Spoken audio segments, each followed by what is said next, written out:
that about? Made you jump? What, just because I'm banged up? Listen, I've been doing comedy. You scare easy. Oh, that's the wrong thing to say, really. God, no. This is great. I've been doing comedy for 20 years and I started off doing funny little gigs in strange little pubs to hardly any people and it's a real fun. I'm in a room with a guy who, as a child, was a seal pup. And that is, I've got to get a photo with you because that is absolutely brilliant. I love that. This is nice, isn't it? I know. Can you all hear at the back? Is that all right? Yeah. Okay, that's great. Don't start, Oxy, don't start. I don't know, am I better stood here, or by the light, or does it matter here? That's very direct. A bit glary. You can't see my view, thank you so much. So, basically I've got 10 minutes, I'm just going to talk about my life. It's pretty shit, to be honest. No, it is, because like, I'm 64, right? I should be tucked up in a retirement home somewhere. I shouldn't be doing this crap now. I went up to Leicester in February to do the comedy festival, and I won the Silver Stand-Up Award. Right? No.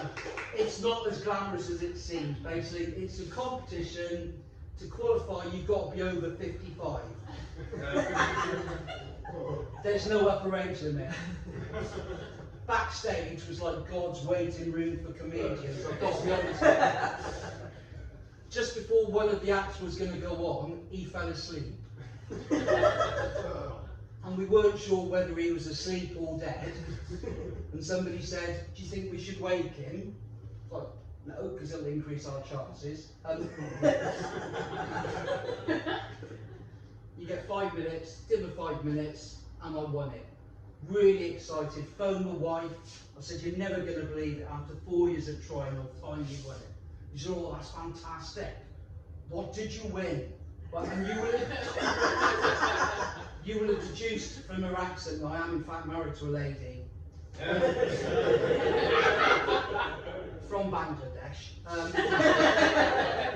said, I got a trophy. I said, I'll be home in 2 hours. Brilliant, she said, brilliant. Got home. Said, have you got the trophy? Yeah, there it is. Look at that. Look at that. Anything else? No. Are you sure? Yeah, it's just the trophy. All right. I've been on the website. Yeah. What about the £500 cash prize? Oh, I was gutted. I had that earmarked for something else. You can't be trusted. And we had a massive argument, huge argument, which was all right because I always think the makeup sex afterwards is fantastic. The lady on the Max Factor account didn't agree with me, to be honest. That's a good joke. That deserves The competition was a couple of days after Valentine's Day, and I did celebrate Valentine's Day with my wife of 22 years, and by that I don't mean I'm married to a 22-year-old, that would be just exhausting, and it's never going to happen because I'm not rich, and we did, I am thoughtful. Phoned the florist, I said, can I order some flowers for my wife? She said, yeah. I said, would you like a card? I said, yes please. She said, what do you want on the card? I said, just put to Lynn, love Nick. She said, would you like a kiss on the bottom? I said, that would be fantastic. What time do you want me there? She said, no, I meant on the bottom of the card. I said, yeah, I know. I'm a comedian, I was just making a joke. And quick as a flash, she said, I bet you don't get many gigs, which was... It's not the first time I've been rebuffed. I was in the VW garage a couple of weekends ago looking at a new Polo, burnt orange. Sales lady came up, she said, do you like the colour? I said, actually I do, I do. She said, I call it a Marmite colour. I went, no, it's definitely burnt orange. She went, no, I meant you either love it or hate it. I said, yeah, I know. I'm a comedian, I was just making a joke. She went, oh, for fuck's sake, and just walked off. But we did celebrate Valentine's Day. We didn't go out for a meal. 2 reasons. One, we're tight, and 2, when the conversation drives up, if you're at home, it's far easier just to turn the telly on and have a distraction. Right? And we were sat down, and Lynn said, but can you remember how we met? I said, well, yeah, sort of. She said, you had an advert in the Lonely Hearts column. In fact, you had 2. I didn't reply to the one. I said, why was that? He said, well, on the second one, you put your height and colour, right? I didn't realise how much my height was an issue to her. A week after we got together, I suggested we go to Old House for the day. And she was like, not much point wasting a ticket on you, is it? And then when we were married, I came home and she said, I need to tell you something. I said, what's that? Do you realise you're only 9 inches taller than the largest emperor penguin ever recorded?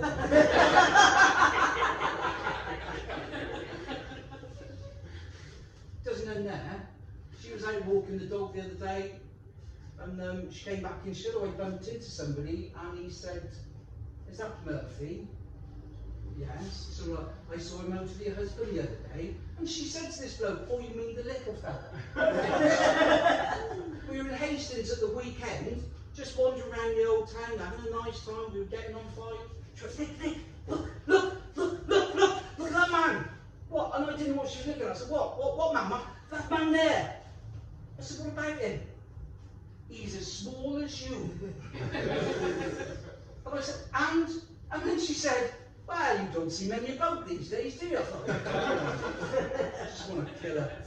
We have been married 22 years and we've gone through the same routine every night. She goes up to bed, I come up to bed. Have you turned the TV off? Yes. At the wall? Yes. She's one of these women who think if you don't turn the TV off, it's going to burst into flames overnight, despite the fact she doesn't know anybody it's ever happened to. Have you locked the back door? Yes. Have you locked the front door? Yes. At the bottom? Yes. At the top? No. Why not? You fucking know why not. We get to about October. I hate this time, yeah? Do you love what's that? Well, the bottom of the bed's always cold, isn't it?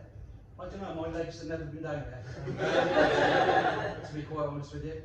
And she said, there's no romance in our relationship anymore. I said, well, what do you mean? She said, well, maybe when we're being intimate, it would be nice to have some music playing in the background. She got a fair point, right? So I got onto it. It was quite difficult finding a track that lasted 27 seconds, but I managed it.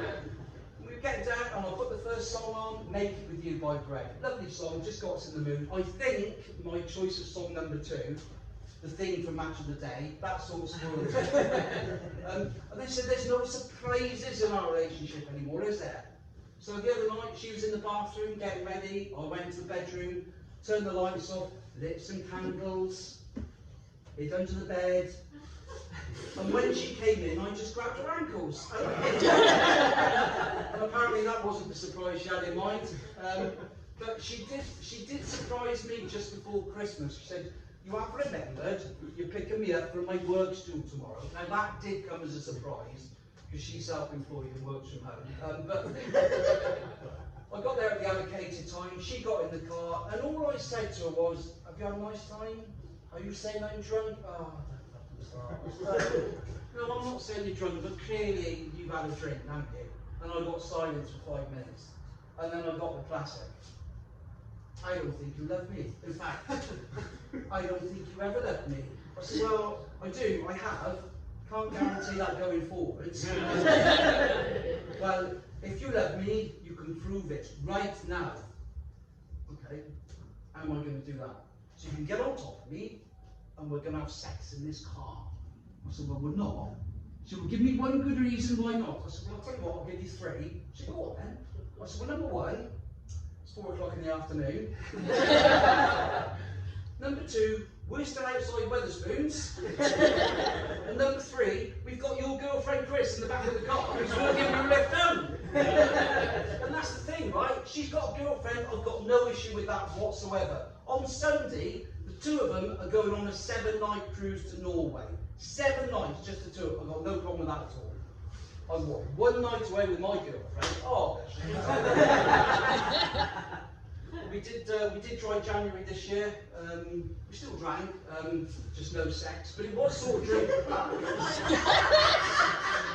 It was drink related. Christmas Day, 1 red wine too many. I fell asleep at the dinner table at 4 o'clock. She said I was a disgrace. She felt humiliated, it was embarrassing. The other people in the hotel dining room thought it was hilarious. But it did make me think I needed to change my ways, and so one of the things I was looking at for New Year's resolution was maybe drink less and just try and be a better person, try and be a bit more woke. But I've got issues. I don't mind telling you, I have got issues. Well, let's call them by their proper name, shall we? Fucking stepchildren. They're not even stepchildren, they're 39 and 40. One's normal, the other one's absolutely mental, and she's a bit, I don't know, she likes things to be proper. And we were just having a chat at Christmas, and I inadvertently and very innocently used the word Eskimo, right? And she went off on one. She was more angry than the cat that's just found out it belongs to a West Ham football, right? That's how annoyed she was. Right, now obviously nobody can remember the West Ham footballer kicking the cat, so again, you just need, yeah, well, no, when I've got to explain things, it's not, yeah, I know, it's not funny anymore, but I still find it fucking funny, to be honest. And she said, the thing is with you, that's discriminatory. I said, no, it's not, it's just, I'm old, it's just a term I use. She said, but they're not called Eskimos, they're Inuits, and it's discriminatory. The thing is, you have never experienced discrimination. I said, well, I'm ginger. Of course I've experienced it. Because as a kid growing up, the name calling, Copper Knob, Duracell, Ginger Nut, you little ginger wanker. And I can remember saying, Dad, just leave it out, you know. And I was thinking about my dad the other day, and as a kid, and yeah, a lot of you won't know this, but on ITV there used to be World of Sport on a Saturday, and around 4 o'clock there was always wrestling, and I used to love watching the wrestling with my dad. And as a kid, we used to wrestle afterwards, and I used to try some of the moves and pin him down. And he was sort of teaching me a life lesson that I tried and he always used to pop his arm up. He said, well, you just got to try harder, got to try harder. And I've got to tell you, the day I beat him, I felt so elated. I finally managed to hold his arms down for the count of 3. To be honest, he was 94 and in a care home. I'm suffering from real bone disease, but shit, you know, it wasn't just Dad. I can remember I coming home January 1963. We'd just come back to school after Christmas. Got home, Mum said, all my friends at school were talking about the Christmas presents they had on Christmas Day. She went, and? So I didn't get any, did I? She went, no, you didn't. And there's a very good reason for that. What was it? And she looked me straight in the eye. She said, Santa don't stop for ginger kids. Yeah.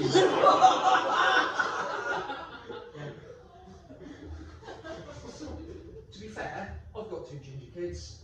I have saved a fortune. But I applied for a gig in Bristol last year. It said acts wanted, particularly those of LGBT or POC persuasion. So I phoned them up. I said, can I do the gig? They said, are you LGBT? I said, no. They said, are you POC? I said, I don't know, what does it mean? They said, a person of colour. I said, yes, I am. They said, what colour are you? I said, ginger. They put the phone down, right? But it just made me realise what a political world we live in. And I can only explain this to you. I was in Grace last week, and I went in, said, can I'll have that Cornish pasty, please. So I can't serve you that. What, is it off? No, but I can't serve you it as a Cornish pasty, because we can't call it a Cornish pasty, because it wasn't made in Cornwall. I said, you are a judge? She said, no, it's from head office. I said, well, what is it? She said, we have to call it a traditional pasty. The bloke's going me, he went. I said, where are you going? He said, well, I want 2 Eccles cakes and a Danish pastry. So I turned back round to her, and she said, do you want it? I said, no, as a matter of principle, I don't want it, because that just goes against, that is just nonsense. She said, do you want anything else? I said, no, I'll have a cheese and onion sandwich on white, please. She said, racist. So listen, I think that's my time, isn't it? You've been absolutely delightful. Thank you very much, guys.